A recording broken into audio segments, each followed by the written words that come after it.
Many people say they don't trust AI. Then they read the response generated by a chatbot, assume it is correct, and sometimes even act on it.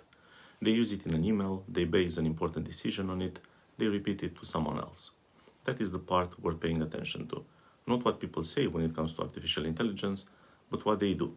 When ChatGPT became widely available, something shifted. For the first time, anyone could ask a question and get a structured, confident answer in seconds. There was no need for training, no costs, and no real effort.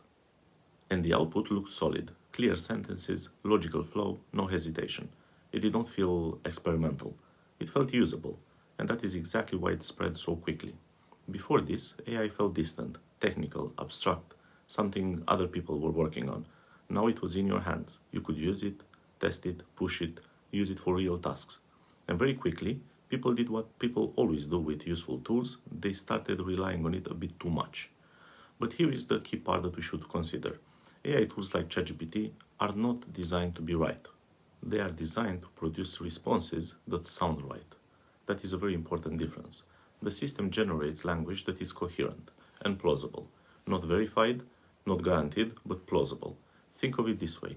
It is less like asking a specialist and more like asking someone who can explain almost anything clearly, including things they don't fully understand.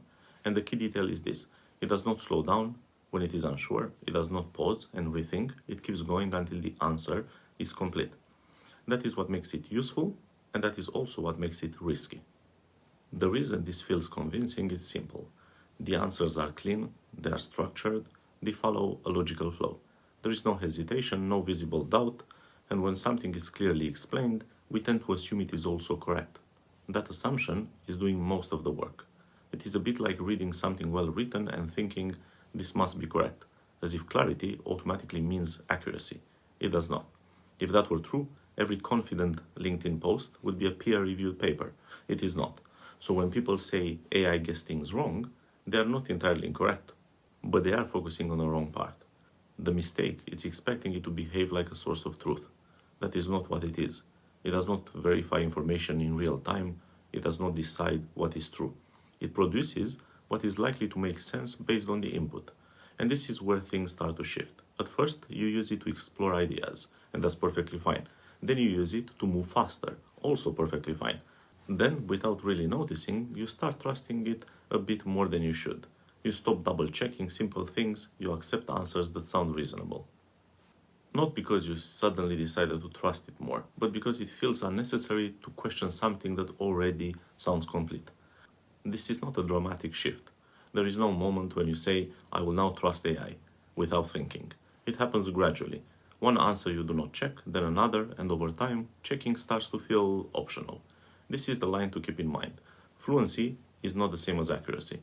Something can be clear, structured, and very confident, but at the same time, it can still be very wrong.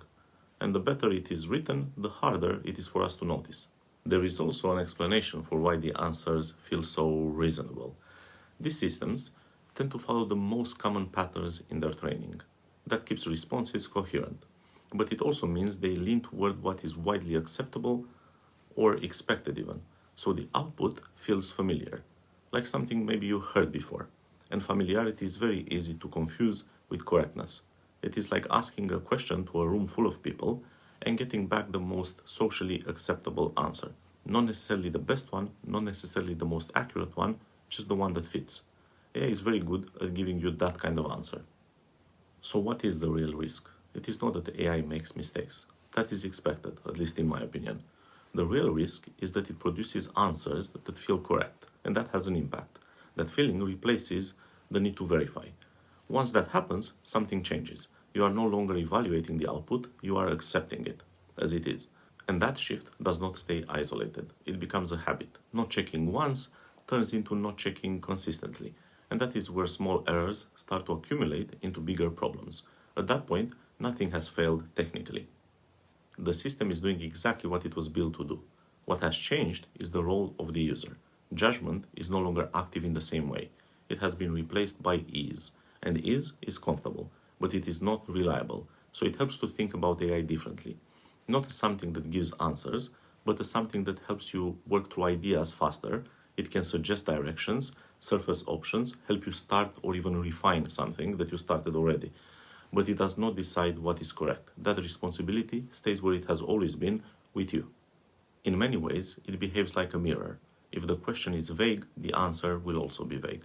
If the thinking behind the question is unclear, the response will reflect that. It does not fix the thinking, it exposes it.